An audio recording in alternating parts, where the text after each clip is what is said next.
1994 সালে সকলকে এককভাবে আমরা আবার দেখতে পাই 2013 সালে এসে প্রাথমিক বিদ্যালয়গুলোকে 26,193টি বিদ্যালয়কে জাতীয়করণ করা হয়েছে। কিন্তু স্বতন্ত্র ইফতেদায়ী মাদ্রাসা মাত্র 1519টিকে জাতীয়করণ করার মতো না করার মতো একটা বিরাট বৈষম্য দেখিয়েছিল।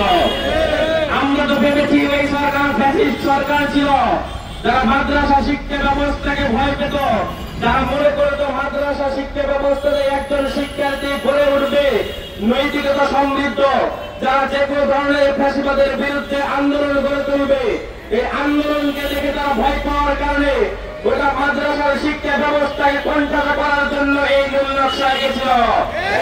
কিন্তু আজকে এই বৈষম্য বিরোধী ছাত্র আন্দোলনের মাধ্যমে ফ্যাসিস্ট হাসিনা সরকার এই দেশ থেকে পালিয়ে গেল, সেই ধরনের বৈষম্য মুক্ত আমরা বাংলাদেশ দেখতে পাচ্ছি না।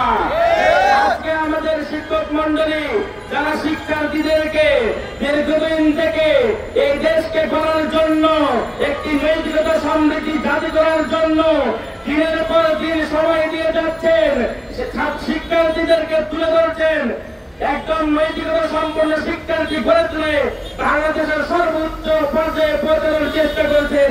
আজকে তাদেরকে মূল্যায়ন করা হচ্ছে।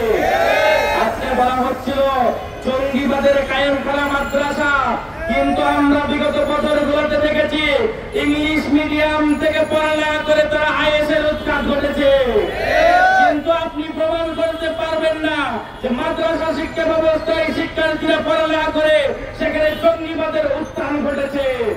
সুতরাং আমরা স্পষ্টভাবে জানিয়ে দিতে চাই, আজকে যে অনশন ধর্মঘট চলছে এটা একদম যৌক্তিক, এবং বর্তমান সরকারকে আমরা বলে দিতে চাই ছাত্র শিবির এই যে ধর্মঘট চলছে তাদের সাথে একত্রতা প্রকাশ করছি।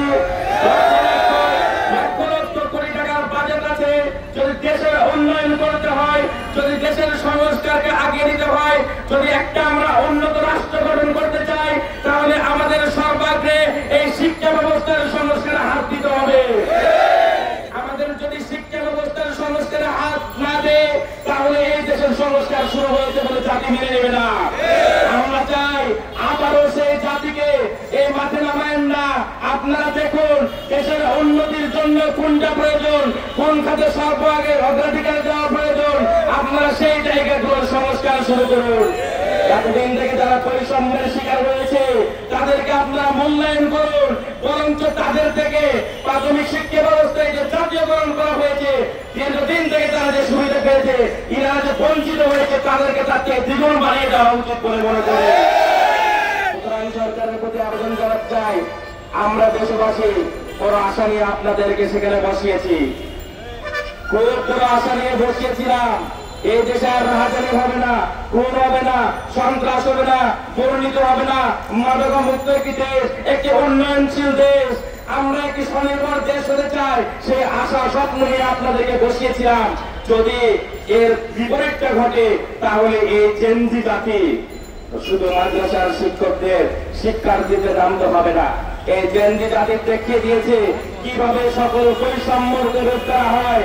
আমরা আবারও দেখিয়ে দিব, যদি কোন ধরনের নীল নকশা পাইতেরাস তৈরি হয় তাহলে আমরা আবারও দেখিয়ে দিব কিভাবে এই সরকারকে আবারও উৎখাত করতে হয়। আমরা চাই একটি সুন্দর স্বনির্ভর উন্নয়নশীল রাষ্ট্র গঠনের জন্য কার্যকরী পদক্ষেপ নিন। আমাদের এই ধর্মঘটের আপনারা স্বীকৃতি দিন, কার্যকরণ করা হতে পারে কিন্তু স্বীকৃতিটা দিন যে তোমাদের জাতীয়করণ করা হবে। আহ্বান থেকে বাংলাদেশ ইসলামী ছাত্র শিবির এখানে একত্রতা প্রকাশ করে আমার কথা এখানেই শেষ করছি।